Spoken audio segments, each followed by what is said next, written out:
This Shit My Dad Taught Me episode is brought to you by an amazing sponsor, Matthew-Stevenson.ca. He's wealth strategy. Tax smart, estate smart, legacy smart. Thank you, Matt. Shit my dad taught me. Shit my dad taught me. Hell yeah. Welcome. Thank you. Thank you for having me. I'm great. We're so lucky to have you, man. We were just talking a few minutes before we got going here, and we were kind of joking about how we open the show, which is with our ChatGPT, do a little R&D, phone it in. Right. You don't have much of an online footprint. I hope not. Very little, man. But I'll tell you, though, the stuff it did find was super interesting. So if it's all right with you, let me introduce you to our listeners. We are sitting here today with Garvin Pinette. And I said it right?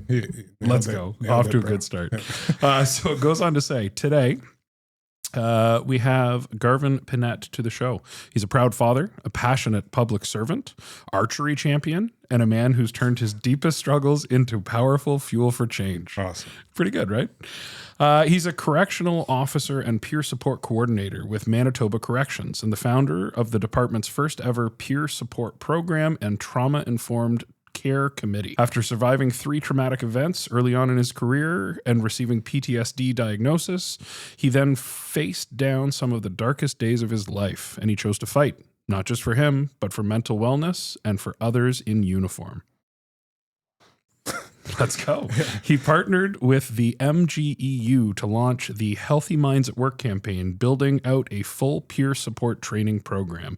Today, Garvin is a full-time staff trainer, a divisional coordinator, and a recognized mental health leader in the first responder circles. But that's just part of his story, and that's why we have him here today. Thank you for all you do, man. Thank you for all you do. You guys are more prepared than I am. Well, I wouldn't say we are. So Chris and ChatGPT. I don't prepare for shit. Man, listen, I know how busy you are. I know you're at a big speaking engagement this weekend. Yeah. So I want to make sure I say thanks for making the time. It means a lot to us. On this show, we love talking about mental health, specifically men's mental health. So we can go in 100 different directions with this. But I'll tell you where I want to start if it's okay with you. Just tell me a little bit about how you grew up. How I grew up. I grew up in Winnipeg, Manitoba. My dad was from Trinidad. My mom from a small town just outside near Dauphin, so rural Manitoba. But I grew up in Winnipeg. My parents separated when I was like 5 years old. Played football. My upbringing was really good. My dad moved away for work for a few years and came back. And then, I would say I had a really good childhood. My mom is a sweetheart. She comes at everything with kindness. Money wasn't always there, but we had a lot of love and kindness in the home, and I couldn't ask for more than that. Yeah. What's mom's first name? Carmel. Shout out Carmel. Yeah. Thank you. Yeah. Love that. Hell yeah. So as you're growing up, how'd things go? How did you, because obviously you've got a pretty extensive career. How'd you find your way into that? Wow. I kind of went all over the place. So I wasn't good at school. I struggled with school. I didn't know then that I had dyslexia and ADHD. And so school was always difficult. The grades were challenging to get. I ended up dropping out at I'd go to school. I'd go to school at grade 10, and then they had these absence rules. So after 5 or 6 absences, you'd be kicked out. But I'd always go start school because that's where all my friends were. And then I'd hang out in the cafeteria or whatever. Shout out grade 10 dropouts, right? Did you get your grade 10? I joke because I stayed in school because that's where my friends were, but I never finished many classes. I got art and mechanics and those fun ones. And then I was supposed to graduate 2000. 2001, I was a super senior, did the same thing. 2002, they put me into that mature student diploma program. Mr. Mahar got me that diploma. He would stay with me at lunch. We'd work on things together. Just one teacher getting it done. Got me those 4 credits I needed for that mature student diploma. Football was a big part of all of that, that group, but it wasn't school football, it was community, so I didn't have to like be at school to play ball. But yeah, my friends were all there and stuff, and so I still wanted to be at school. I just didn't want to do the work or didn't understand why I couldn't do it. Yeah. Yeah, I feel the same. Lot to love about school, except the school. Yeah, that's right. I didn't get through grade 10. That's about as far as I went. Right. I was the same thing, man. I remember, and shout out to my dad who would make the time to drive me to school. Sometimes I'm walking, sometimes I'm taking the bus, but he'd drive me.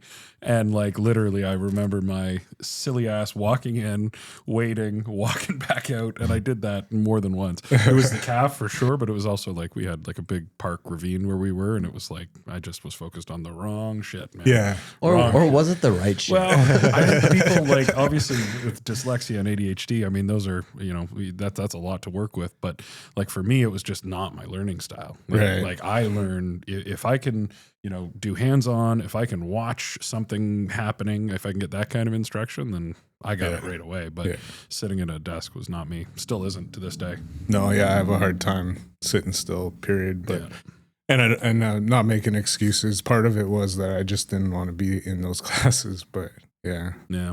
So then you graduate, you got a mature student diploma, right. Yeah. and then what'd you do? So I did the usual stuff. I worked in a kitchen for a little while. I worked at some gas stations.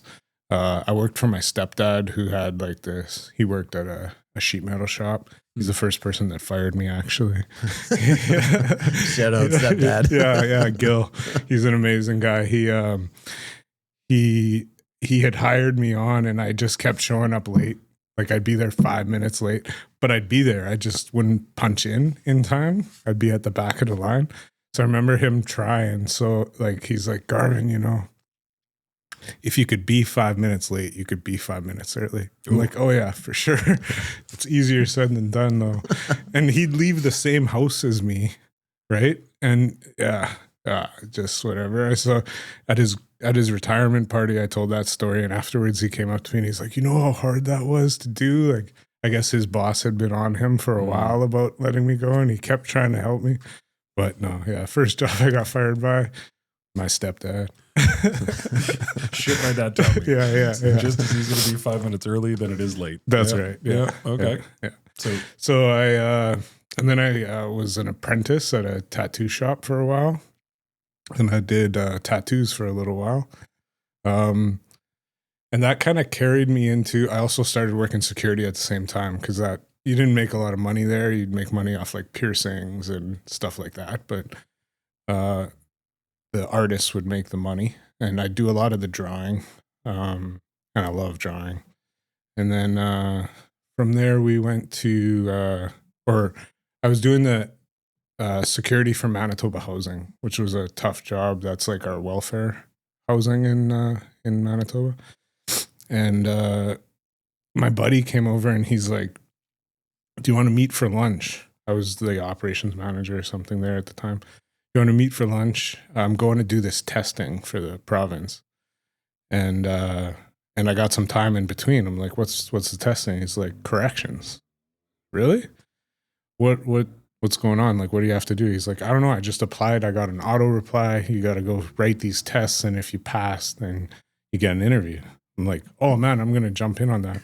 So like the day before that testing, I submitted to this auto email. It shoot me back an email to go do this testing. And I went in this convention center, and there was like 400 people there writing the test, and it just weaned you down every time. And I remember so there's this number that follows me around, and it's annoying because I got it tattooed on my arm now. And there's like this Instagram thing with it or something. The kids are doing whatever they're doing. 6, 7. 6, 7. Oh, Yeah. Fuck. Hey, Ellie. And it's unfinished there. 6, 7 tattoos. You literally got that yesterday, Yeah, right? no, You're man. trying to keep with the trends. Hell no. That's fucking jokes. Okay. Mine's always been 6'8", but it was because of Yager. Right. So I get the number, and my number is 67. So I'm like, this just feels right. Like this corrections thing just feels right. Anyway, I got through the testing. Training was relatively quick, and like 9 weeks later, I was a correctional officer. Crazy. Yeah, it's a big turn in, Yeah. in choices. That's right. Yeah. What was stepdad saying? Going, how the fuck are you going to do this job? So I can't even show up for work. Yeah. At that point, I had moved out already, but yeah, I moved out pretty early too. I moved out at like 17, 18, and then bailed, went back home. Mom took me back in, and then I went. Then I moved out with some friends again. And right around this time when I was getting into corrections, and things kind of changed for me at that point. When did you meet my buddy Bob? Bobby. That's how we met. Obviously, Yeah. like one of my good buddies growing up was Bob, and Right. you've been working with him for a long time, and he's a great guy. Shout out my buddy Bob. Gave you the hat to wear Yes, today too. yeah. Respected redneck hat. Yeah, that's right. You've been doing lots of work too, huh? But Bobby, yeah, I mean, we've been in corrections the same amount of time, but we never met until recently. We were trying to help a buddy out that was going through a tough time, and we connected through peer support. And yeah, he was organizing all this stuff and making sure that his buddy was taken care of, and all the guys that were going through this situation was taken care of. And you know, you can't ignore something like that. Like when somebody is going out of their way to help people, you just see it, right? And so I was working from the other end. At that point, I was officially in a peer support role. Like it's voluntary on top of my regular duties, but so I was able to help him, and I just saw this guy working his ass off every day, and he was stressed and worried, but it wasn't about him. It was about making sure those guys had what they needed, or their family, or Right. whatever.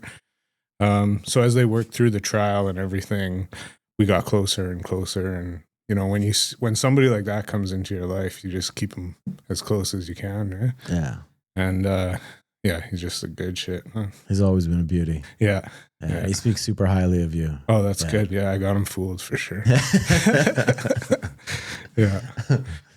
How's the so what does that look like, man? That seems like a super fast training period. That seems like you're jumping in a direction on a whim, following some numbers. That's right. What does yeah. that look like? You show Yeah. up. It's got to be a culture shock, like, It to say the was. least. It was.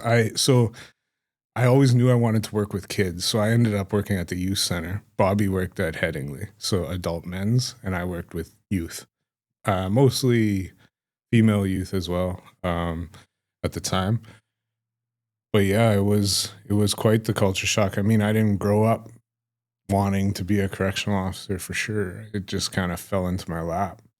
But when I was able to connect it to working with kids, which I always wanted to work with, I always felt like I could make a difference there. And I always said, as long as I'm working with them and like they're connecting with me, then I'll keep doing that kind of work. So it was pretty overwhelming at first, like to walk in and yeah, just, and I think that's how I ended up down that mental health road for sure. I wasn't equipped properly, or I didn't have the life experience, or however that played out, to be ready for what I was going to see inside those jails. And I came from a good home. Yeah. I didn't come from like trauma on top of abuse and addiction and all that stuff, right? And so that wasn't part of my regular, right? I knew it was out there, but all of a sudden now it was right in front of me. Yeah. ChatGPT says that you've had like 2 or 3 pretty traumatic things that have come up or happened, or that you've had to deal with. Yeah. Do you mind going into any of those? Or? No, man, that's what I'm here to do. Yeah. Yeah. So the youth center is it's a mostly remand jail for youth, 12 to 18. Some stay longer. And at the time, the youth were like, now addiction has taken over. It's difficult to like connect, but there's still good kids in there. And I always say to everybody, like, doesn't matter what they're doing when they're awake. When you go do your round at night and you see a kid sleeping with their back up against the wall in the fetal position, you still just see a kid, right? And so these these youth are just coming with so many struggles. And when I got there, I just realized that I could be that guy that just brought some fun and some excitement into that part. Our job wasn't to punish them more. You know, they did get sentenced and they ended up staying there to do their time as well. But that's not my job, to punish them any more than they need to be. My job is to show them good values and be a good role model. I'd do things like graffiti program, you know, where you would pay to get a mural done or something, not just tagging on stuff, even though I did that as a kid. Basketball programs, workout programs. We'd have a lot of fun at work.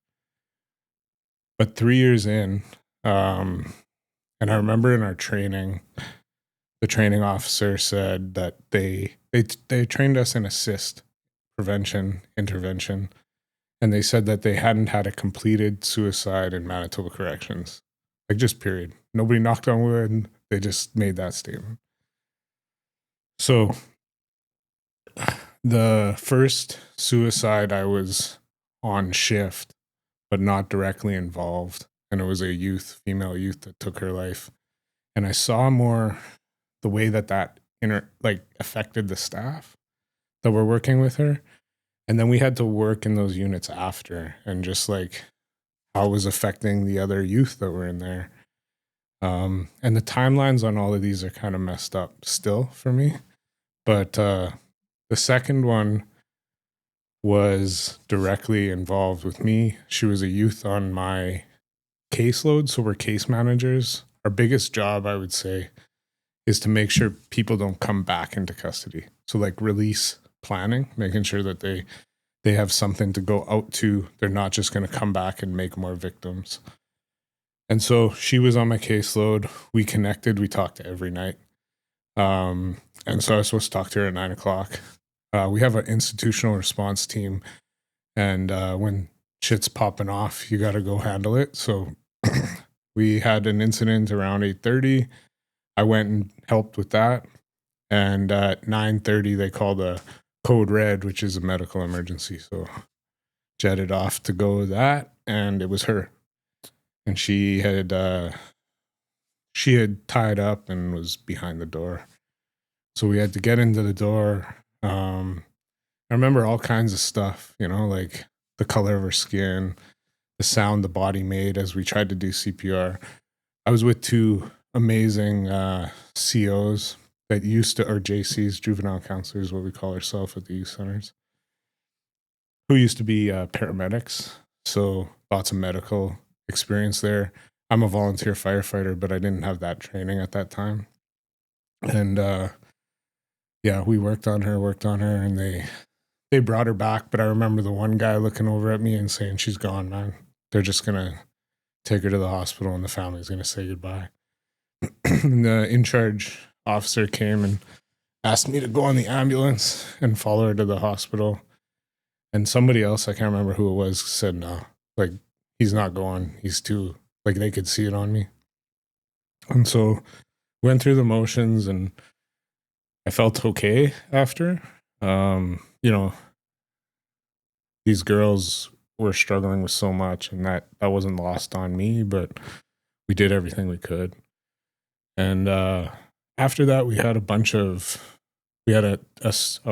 youth that was in custody that had been released and then taken her own life in the community, and she was connected to us. These kids come in and out their entire life, right? And we're asked to connect with them on a different level. But once they get into the community, our job stops, and the community workers' jobs start there. There's really no transition into that, right? Unless we make the effort to connect them. So, which has got to be tough on both sides. Oh, right? It's terrible, man. I still have kids that call me and tell me how they're doing. So this next one, which is actually the one that I think affects me the most, I was in the unit, a female unit, doing rounds or whatever, and she was in her room. I didn't know her all that well, but I knew of her from the unit. And at the end of the night, we got to do these checks. So we go around, check the rooms, and I push on the door again. And it, like, I knew she was in there, but I couldn't get the door open. So I'm like in my prime football days, so I'm 330 pounds or whatever. I don't fit through a door easily, right? So I like push on this heavy steel door that opens to the inside, and I finally get through it, and the door closes behind me, and I realize she's behind the door. So very similar to the other girl, but she's up in the air. So I grab her and I put her up on my shoulder, and there's nothing there. Like, it's just dead weight. So I'm like trying to get it loose. And as I get it loose, she starts fighting, like coming back. And I'm working that, trying to get the thing loose from the hinge. Meanwhile, I guess her roommate or somebody knew that something was going on. So they got the attention of all the staff, called the necessary code for backup, but nobody could get in because we're stuck behind the door. So now I'm stuck in the door trying to get her. And if I let her down, Yeah. the pressure's back on. For sure. Right? I can't remember how long that was, but at some point I unhooked it and we fell away from the door, and she was fine. She recovered. So I got in there just in the right time. The next day I came into work and she wanted to talk and say thank you. She had this scar around her neck, I remember. But that girl still calls me today, and she tells me about her kids. She's got these 2 dogs that she calls her kids. She's living up in Thompson, Manitoba. And she'll call me every now and then. And yeah, so we get some wins in corrections, but that one sits with me for sure. Yeah. That's heavy. Yeah, it's just, when you have, as a dude and a guy that like people look to for all the solutions and the problem solver, and you don't have an answer for a situation you're in, it's scary as fuck. And I was scared in there. I didn't know what to do. She was like pissing on me. Like I just knew that I was in a situation where I just needed to hold on, but I didn't have the answer. Yeah. At what point when you're going through those situations, do you realize yourself that like you've probably got to talk to somebody? Like, was it right after any of those, or like did you have to go through a process for a while before you came to the point where you're like, I've got to deal with this? Yeah, I had to find out the hard way. Yeah. Yeah. And sadly, that's the way most people find out. Yeah. So I'd say it took me, if we skipped a bunch of steps, it took me about 3 years to get to the point where I knew something was really wrong. But slowly after that, like I never took time off work, proud, whatever. I don't even know if I needed it, because taking time off work sometimes isn't the best thing to just sit in your thoughts. And my obsessiveness kind of helps me along the way now achieve a lot of things. But I went back to work, and we had those incidents just keep happening, right? Like there was no more completed suicides, thank God.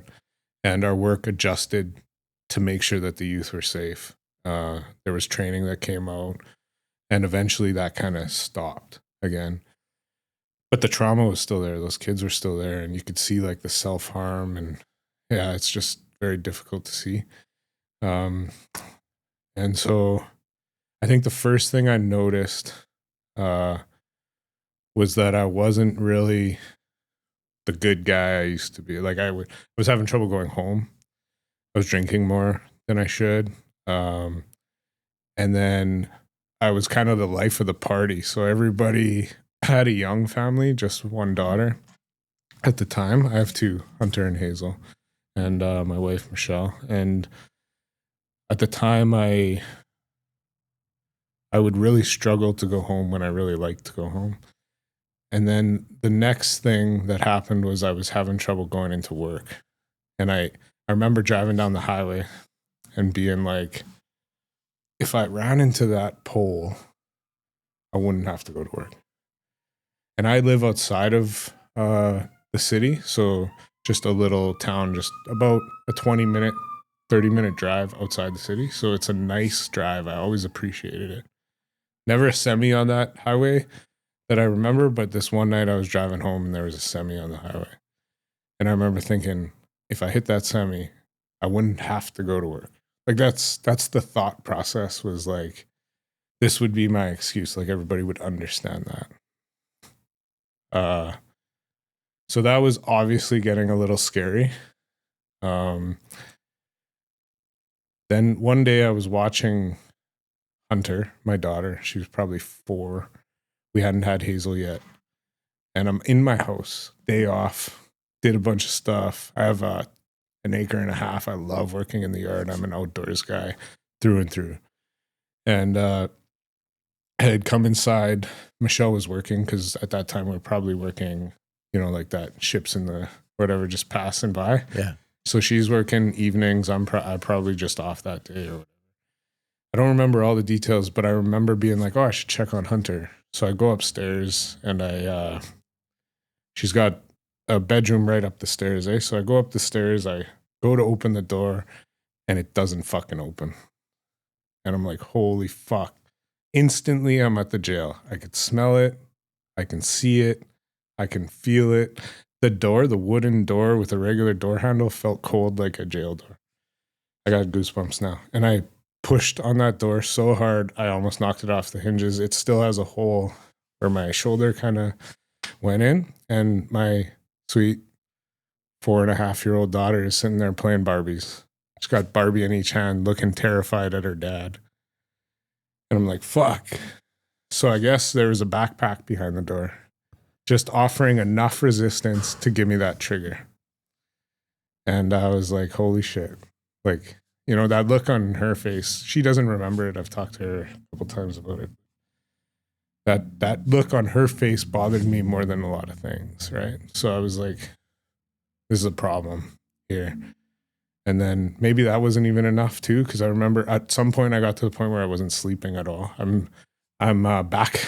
I'm struggling again now. I'm having panic attacks and stuff, and I'll probably get into that later. But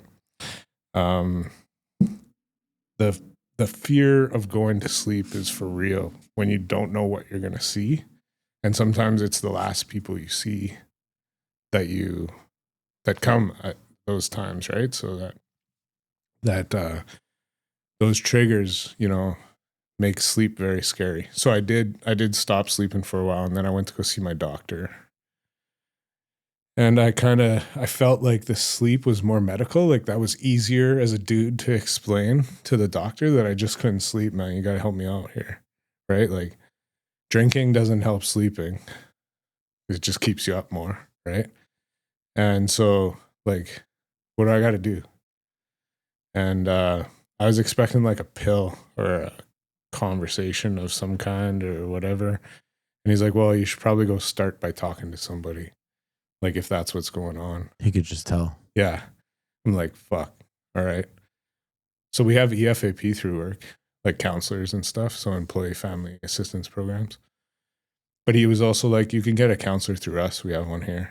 And I can get you in to see her, whatever. So I think there was five, what do you call it? Appointments that I could go to. And so I met with this counselor and we hit it off. She was a sweetheart. She was a social worker and worked with youth. And we just started talking mostly about work. Like I had a young family. But we talked about work and I told her about those suicides and stuff. And afterwards she told me, you know what might be helpful is if you journal. And I was like journal? Like really? Like, Fucking hate school. yeah. Like at least nobody else would have to read it, right? Because you wouldn't understand what I wrote down anyway.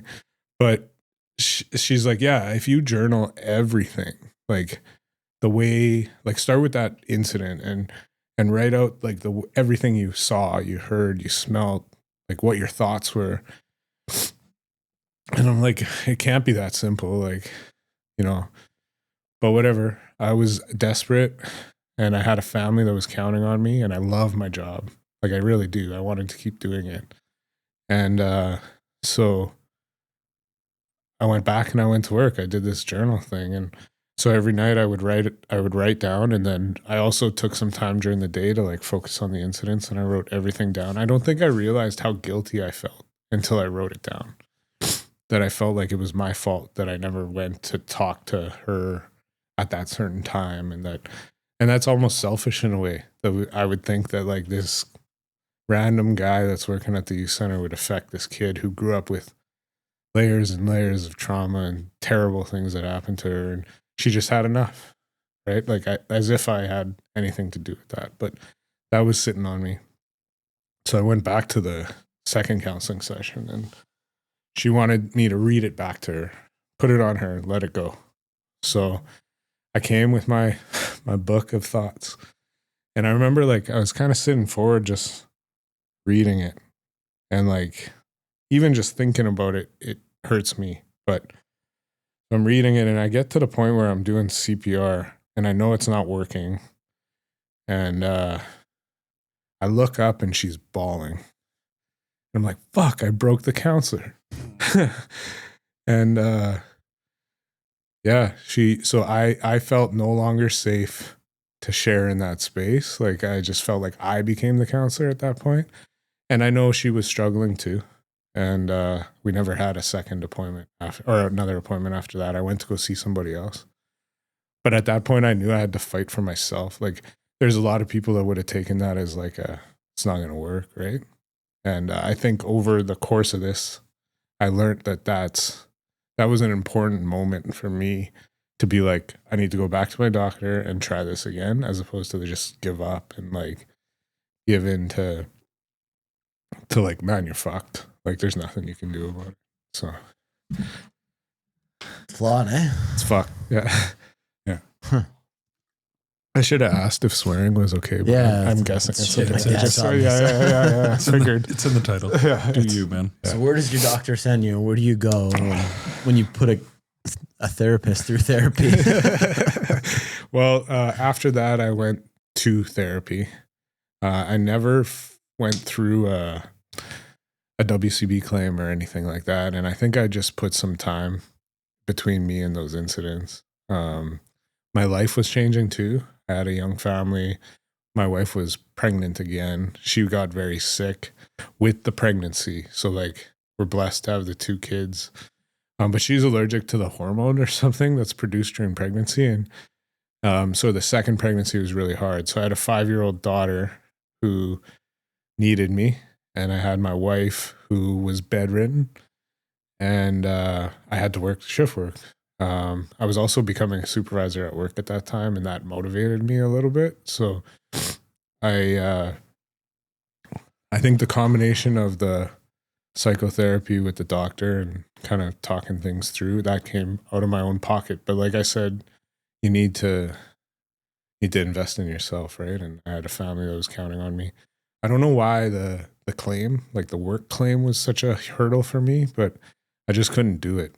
Like I didn't want to go through, I wanted to handle it myself. And so that's what kind of started that. But along the way, I was asking the question, like, why didn't anybody get me ready for this? Like right away, I'm thrown into this. And these kids like need so much from us.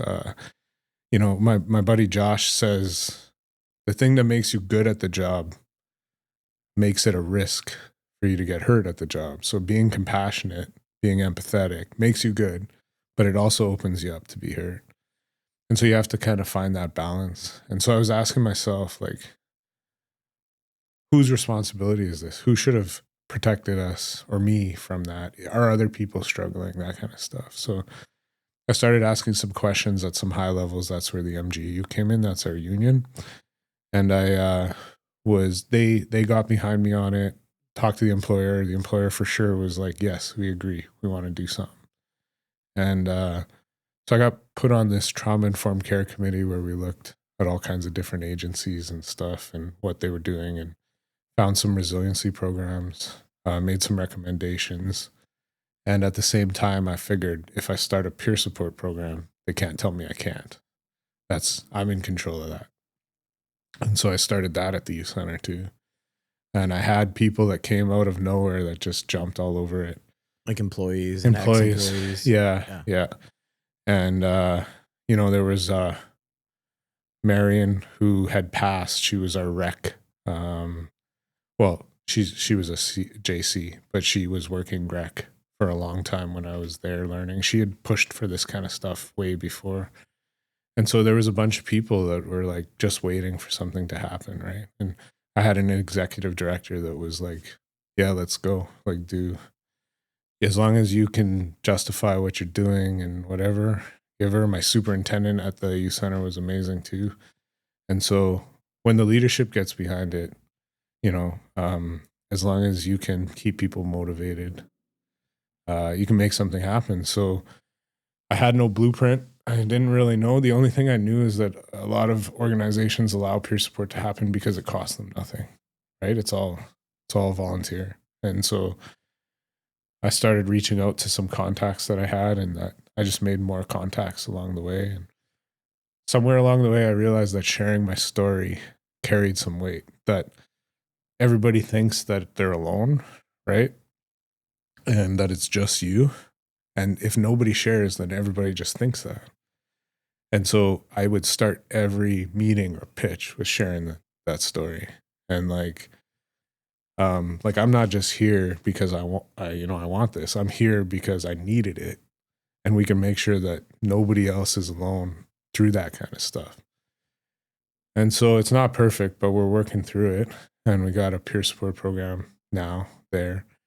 And that was part of my healing, though, for sure. And like I was able to focus my attention there while I put space between those incidents.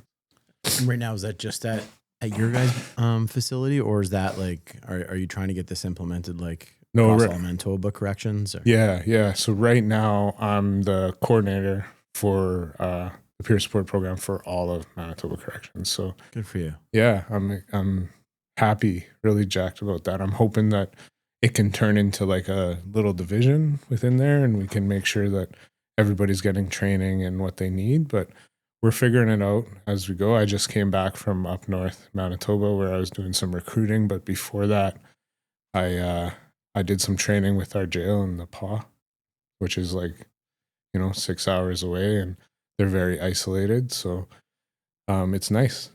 Our department's committed to it, and I'm blessed and happy that they give me a chance to do it.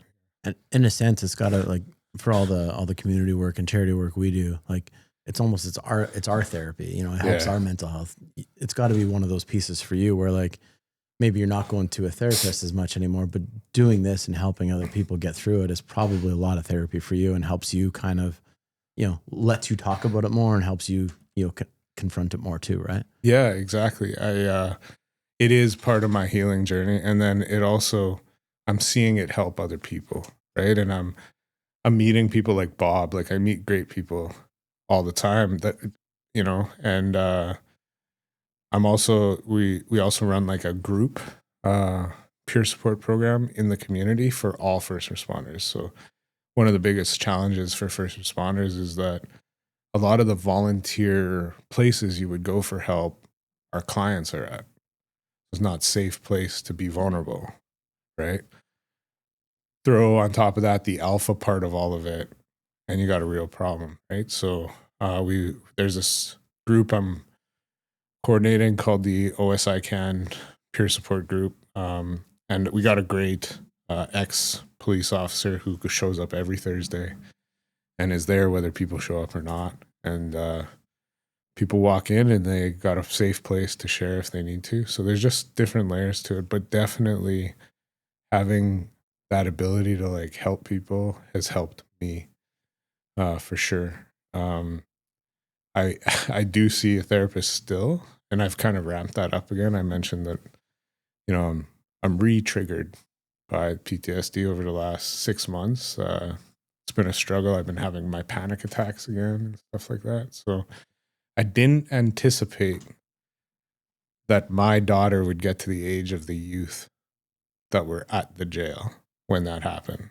Oh, so that's the recent trigger. Yeah, man. That's crazy. My daughter is a teenager. She's struggling with all kinds of school drama, you know, Teenager shit. yeah, That wasn't like teenager shit we used to deal with. yeah. And so those conversations are very similar to the conversations I would have with the girl prior. And I love that I put a chair in her room and I'm just present every night, because right now I'm working Monday to Friday if I'm not traveling. And that's unheard of when you work this first responder stuff, right? So I'm really lucky to have worked myself into a position where I can be home and sit in that chair and have those conversations with her. But I wasn't ready for that connection between my daughter and the kids I saw at the youth center. So I'm working through that right now. Yeah. And I guess those conversations with her, the tough part in your mind is like drawing lines and where those conversations go, so that, you know, one, it's not triggering more on you, but you're also not taking those conversations too deep into places that like she doesn't need to go either. Exactly. Like I go there very easily. Because if for work you're trained to do that, Yeah. that's what you're supposed to do. And the PTSD is for real, right? Yeah. So I'm automatically thinking worst case scenario.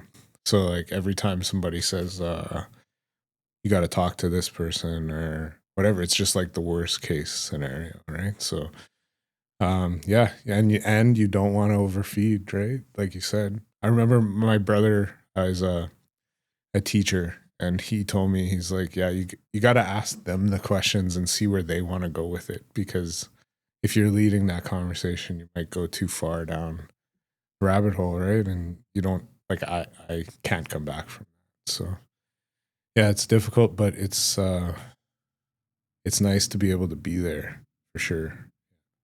I miss so much working shift work with them that I really enjoy just being present, especially in the evening. Tough combos. You're a girl dad, so dude. like it's gotta hit home I'm for sitting you. here this is one of these where I just shut up and listen, because it's I mean, I could go over everything you just said and tell you the things that you and I, without knowing each other before today, have walked in parallel. I'm huge into youth. I did a decade at Nelson Youth Centers and volunteering, and we had some losses. Right. I was a part of one of them, and it's tough. Yeah, man. How's wife through all this? Your partner through all this? She's a beauty, man. If I have one regret, it's that I didn't share any of it. So we're sitting there probably 3 years in when I had my first appointment, and I had to schedule that with her, you know, to try to tell, like, I have a kid, whatever, I'm going to be somewhere. So I got to figure that out. And she's like, what's this appointment about? And I'm like, oh, I'm going to talk to this therapist. And at that point, I realized it had been that long since those incidents, and I had never told her anything happened. So I don't know if I was like not thinking that she can handle it. We have a lot of like this don't bring work home kind of culture and whatever, but nah, I learned over time, fuck that. They can handle it. They may not need the details. My wife works with people with intellectual disabilities in the community. She has a very hard job too. And she advocates for them. She's such a beautiful soul. And, no matter what is going on with me, she's got the answers, right? But I just wish I would have trusted that earlier. Part of you was, I'm the man. Like, yes. I'm not supposed to dump this shit on my wife, right? Like, right. I'm supposed to be the man in the house. Yeah. And to this Which guys day, got to get rid of, right? Oh, like, fuck. You can be the man in the house, but you could still fucking go to your wife and trust her with shit, right? Yeah. And I need that reminder. So to this day, she's like even a couple weeks ago, she's like, you don't have to be the tough one here. Like, if this is hard for you, I got it. Like, but I have to know. Right, like I have to be able to openly share and all that. So, yeah, That's something I'm still working on too. It's hard, man. Yeah. The hard stuff for sure. The stuff that was real, because back then we were just having kids, and so you kind of think that as a man, as you're like, well, I better not put any more weight on her. Yeah. I better shield, protect all those instincts that you have, right? Right. But it's a balancing act, because on one hand, she deserves to know why you're in the headspace you're in, or why you're making the decisions you are, or why you're, but you don't. exactly. You don't until you start to work on it. Yeah. Until you get a little more gray hair and your relationship grows a little deeper, and then you're like, oh, okay, no, this is a team sport. Yeah. But it takes a while to get there. Yeah, and she's such a. Yeah, I couldn't do it without her. That's all I can say about that. Yeah. Yeah. With what you guys are doing in Manitoba Corrections, like with this peer setup and all the support you guys are creating, what do other provinces do? Like, do other provinces, obviously you've done a ton of research. Like, does BC have this? Does Ontario have this? Or is there nothing in those places right now? Are you trying to like help that platform too and push that along? Well, there's a couple things that kind of work parallel, like critical incident stress debriefing, and a bunch of first responder agencies do adopt or have adopted peer support.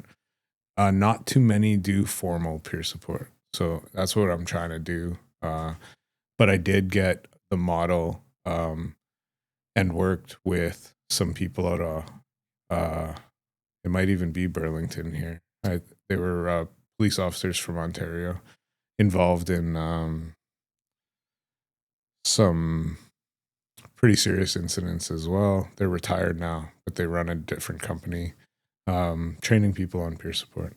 So I don't know. I don't think too many jails have formal peer support programs. But I do know a lot of jails have started like the informal, just volunteer support program. That's good. That's good. I can talk to one in Ontario who was a friend of ours, but actually at the time a very good friend of ours. I mean, life kind of goes in directions as you move forward, but he was in corrections. He was a guard. He was at a men's facility that was in Ontario. And he, much like you, was, tough guy. He was a physical guy. So a lot of the time, and again, the situations would be different in youth versus men's, but a lot of the time he was the first through the door. He was the guy where they're like, well, he'll get him, in order. So he saw, he probably didn't even tell me everything that he saw. He saw a lot. And there was one instance where it just wrecked him. Just not something any of us should see or be a part of, or just, and again, it's his story to tell, so I won't tell it, but the fallout from that was absolute wreck. Alcoholism, no sleep. I would get texts from him at like 4:45 and he was drunk, and it was just like, oh, fuck, you're like, okay, man. And he didn't have the support.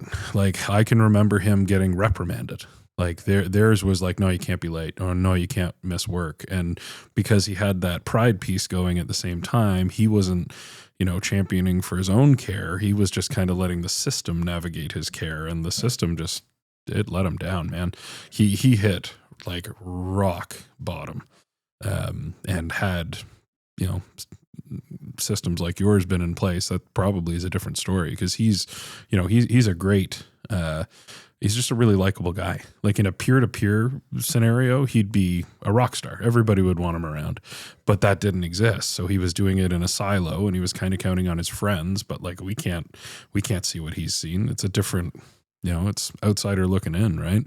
And then it falls on the family. Like at the time, they didn't have any kids at the time, but he was married, and she didn't know what to do with it. Like it was a mess, man. And the support wasn't there. And that can create all kinds of resentment too, right? Like if you don't understand why those behaviors are happening. Yeah. And it's crazy. Nobody should be alone. Like that's the number one thing about the peer support is like, making sure that we show up.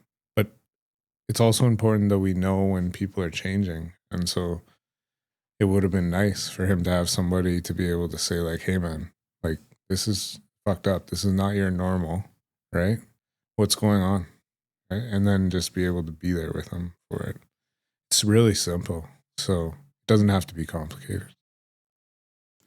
Tough gig, man, being a corrections officer, especially at a youth facility, like totally different situation there too. So tough gig though, man. Yeah. So what's your look a little bit forward with us? Like where do you hope this goes? Where do you hope your development goes? What are you excited about? Yeah. Well, I'm able to retire at 50. I'm able to retire at 50. So I'm 8 years away from that, but got a young family still. So as far as the working in corrections, right now I'm a staff trainer. That's my Monday to Friday. So I'm training our new correctional officers. So I get them first. So I'm loving being able to do that. So I hope to stay there for a while. As far as the peer support part of all of it, I've put in a proposal that they make that a permanent thing. I'm hoping that they make that like a permanent full-time position for somebody. If it's me, that's great. If it's somebody more qualified or whatever they decide to do, I'd be happy with that too. That's cool. And then I hope they have a team, like make a team to do that too. We have a psychologist on staff now.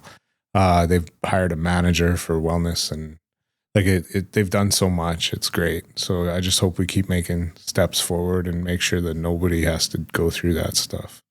The job is tough. It's not going to get any easier. You guys seen the streets. Yeah. The people that are coming in are not getting any easier to deal with either. So, yeah. They're not getting the support that they need from the system either. No, they definitely aren't. No. Yeah. Tell me about how you balance that outside of work. So you got this, young family on the go. What do you do to, reward yourself? What do you like doing? What's recreation? Yeah. So there's lots of things I like. Like I enjoy cooking, creating. I enjoy drawing. There's not a lot of time for drawing these days. But anything outside. So I'm an outdoors guy, hunting, fishing. Hunting's my life. My dad brought that in. He came from Trinidad, so that was part of what he did in Trinidad. And, so I always grew up hunting with him. And yeah, right now I'm obsessed with archery. Like, just like, well, and you got some hardware. Yeah, ChatGPT called that out. It said That's you right. were, what did it say, man? The archery champion. Yeah, × 2 or something like that. That's right. Tell us about that. Well, I'm not a champion, but I'm chasing the championship. Okay. So yeah, I've won a couple medals, like provincially. But I got into archery because I like to compete, and I can't lift and I can't play football like I used to. So the World Police Fire Games came to Winnipeg in 2003, and I was like, I want to be a part of that. And Bobby was going into rowing, and we were working together, and I was like, yeah, I need something like this, like something to focus on, right? So I don't know if you know, but Bobby's a gold medalist in rowing. Yeah. Absolutely. Yeah. So he worked his ass off, and I was like, all right, that is something, like that is some focus, right? So I'm like, all right, what can I do? So I already bow hunted, but I hadn't really applied myself to that craft. So I was like, I have everything to do this. I'm going to sign up for the archery competition. So I did that in 2003, and I took a couple classes, and one of the instructors said, if you want to get good, you got to shoot every day. Obviously it's more complicated than that, but I stumbled on this. Like, I know people say this thing a lot, but archery saved my life. Like, I can go to some really dark places. But to be good at archery, you have to apply yourself. But not only that, you have to, like, it's mental rehearsal over and over and over again. And breathing, control everything, right? So I started getting ready for that competition. A bunch of Americans came, and I ended up getting a bronze in that competition, which I hated. I was like, no. Like first attempt, and you still medaled. Fuck that. There's I'm the hometown guy, not first, you're and last. The Americans came and took our gold. Yeah, no, so I was not letting that happen again. So I was like, okay, I'm signed up for 2025 in Alabama. Like the second that ended, I committed to that. I committed to shooting every day and posting it online every day. So I started this shot of the day on Instagram. And that kind of took off too. And it held with it some accountability too. So I've been shooting every day since, and ended up going to Alabama in June. And I was competing there for 3 different events. So there's field, target, and 3D. and I ended up getting silver in all of those. Good for you, man. Yeah. I know it's still not gold. No, but it shit, isn't. That's pretty good. It isn't. So I'm going to Australia in 2 years to chase that gold. But yeah, I have trouble being happy about it, but I am. Like, I put in a lot of work. The competition was very different. There was a lot more people there competing, and it was definitely a lot more challenging, the course and stuff. So I also shot personal bests, which is kind of what you're shooting for, regardless. For sure. Yeah. Tell us about the girls. How old are the girls? So Hunter is 14. She's great. She started a new school, so she's going to school in Winnipeg. We're living just outside of Winnipeg, and she's doing that teenager stuff, man. Like, she cannot wait to go to school, and she hates the weekends because she can't be with her friends. So it's good to see her in her element. They had a homecoming football game, and we dropped her off, and she hung out with them. And she loves being outdoors like me. She shot some archery with me a little bit. She loves basketball. So we enjoy shooting hoops. And then Hazel, she's 9. And she's just that kid that, like, everybody likes, right? Like, she's just got swag. Yeah, I don't know how to say it. That's awesome. Yeah. She's into horseback riding, which is gonna suck. I wish I could get overtime. Fuck, man, that's expensive. Yeah, I don't get overtime in my job anymore. So, how much you guys paying me for this? Yeah, Miles, write a check. Yeah, I think it was $18 or something. Right. So the girls, put the girls here. You know, when they're 25 years old, right? Looking back at dad. Yeah. What are they going to say about dad when they're 25 years old? Oh, man. I hope that they say that I own my mistakes. Like, I wasn't perfect. But like, I think the biggest thing I do is I go in and I apologize after, or, you know, we can't nail it every day. But if I used to beat myself up on those days where I couldn't be a good dad, or I didn't get it right. When my daughters are struggling and I know what I should do, but I'm so angry that I can't do it, right? And then I start going down this hole of, like, I should stop myself and be the grown-up, but, you know, but I own it afterwards. And I hope they respect that, and I think they will. Yeah. That's good, man. That's awesome. Yeah. I got a few more if you want to. Sure. One question, just staying on the topic of your daughters. How do you talk to them about mental health? Yeah. Well, I take that advice that my brother gave me about, you know, letting them steer the conversation, because I have these conversations so much that I don't want to go too far. And I ain't no clinician. Like, I'm not a mental health expert. I have lived experience. I'm getting a lot of expertise from working with people. But I think the biggest thing is like making sure we're open to the conversation. So anxiety is for real in our home. It's touching everybody. And so making sure that it's a safe place to have the conversation, and that we're okay not having good days, you know, like, that's okay for you to not feel great. Not everybody has to be happy all the time. So that's kind of how I approach that, making sure that they understand that we can talk about anything and dad loves you, right? And you're going to screw up and dad loves you. And I might not be happy, but I still fucking love you. Just come home. Yeah. Right? Yeah. Yeah. Anything you want to talk about? Anything that our listeners can get involved in? Any shout outs? You mentioned a couple of channels or projects you're working on. Anything you want to talk about? Well, I'm going to be fundraising to go to Australia for that World Police Fire Games. My sister and a bunch of people jumped on board last time, and so they're really pushing me to do that. I have a hard time doing that kind of stuff and asking for help, but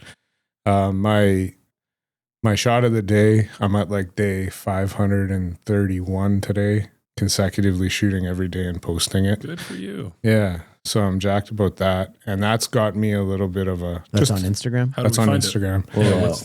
We'll get Miles to throw it up there. What is it? G can do stuff.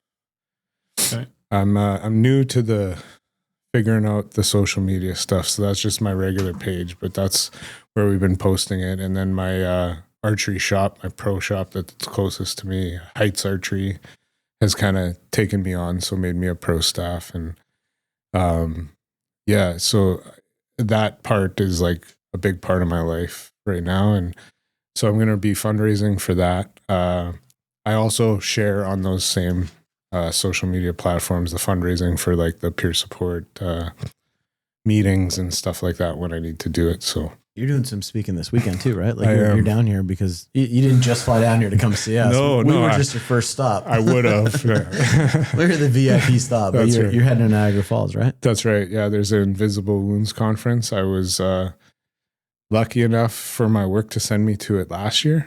And so it's Invisible Wounds conference for clinicians and first responders. And so it's just about first responders' mental health.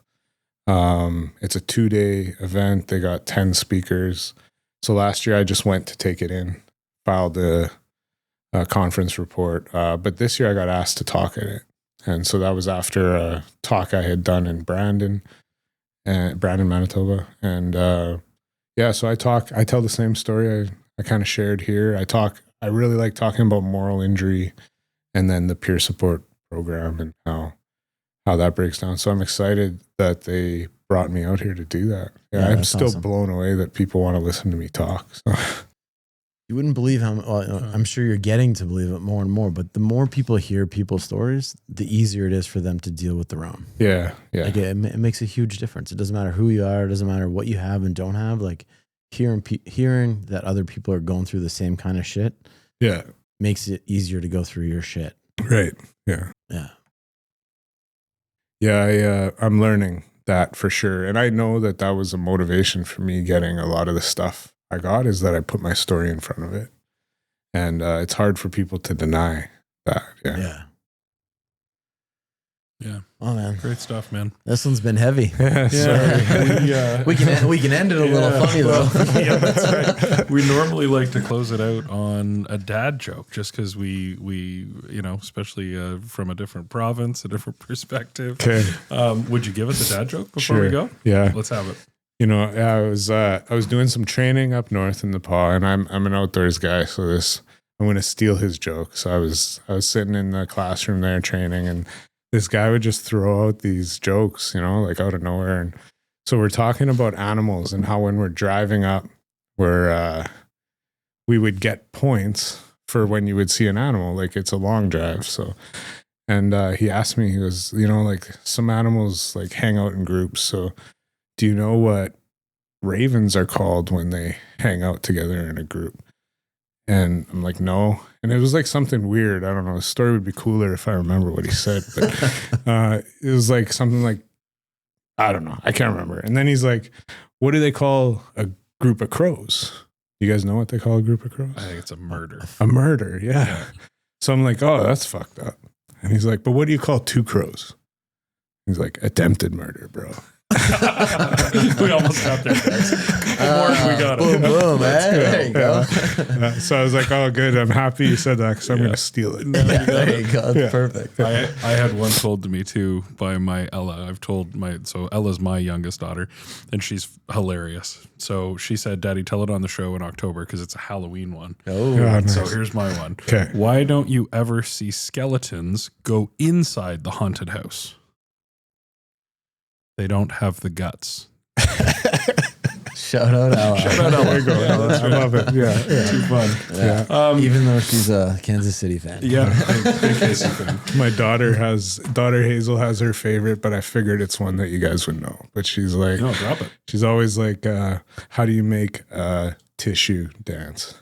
I know it. You know, do you know it? No. You put a little boogie in. Man, thank you so much. Like so cool to listen and talk. This is one of those where we could have gone on for 4 hours. I consciously shut the fuck up while you were talking because there was 100 things I'd like to talk more to you about, but appreciate what you shared, man. Thanks for giving me the venue, man. I love sharing. Yeah. Hey, I love what you're doing, and the fact that you're going to Niagara to speak to a bunch of other first responders and give them your story, like that's big. Awesome. Other cool thing that we forgot to mention is that he's not only like, ex-athlete, like that's right. body style, but like he also grooms the same clothes. We are so lucky to have a swag sponsor. It's One Bone. Right. You can see them behind if you're looking behind their logo.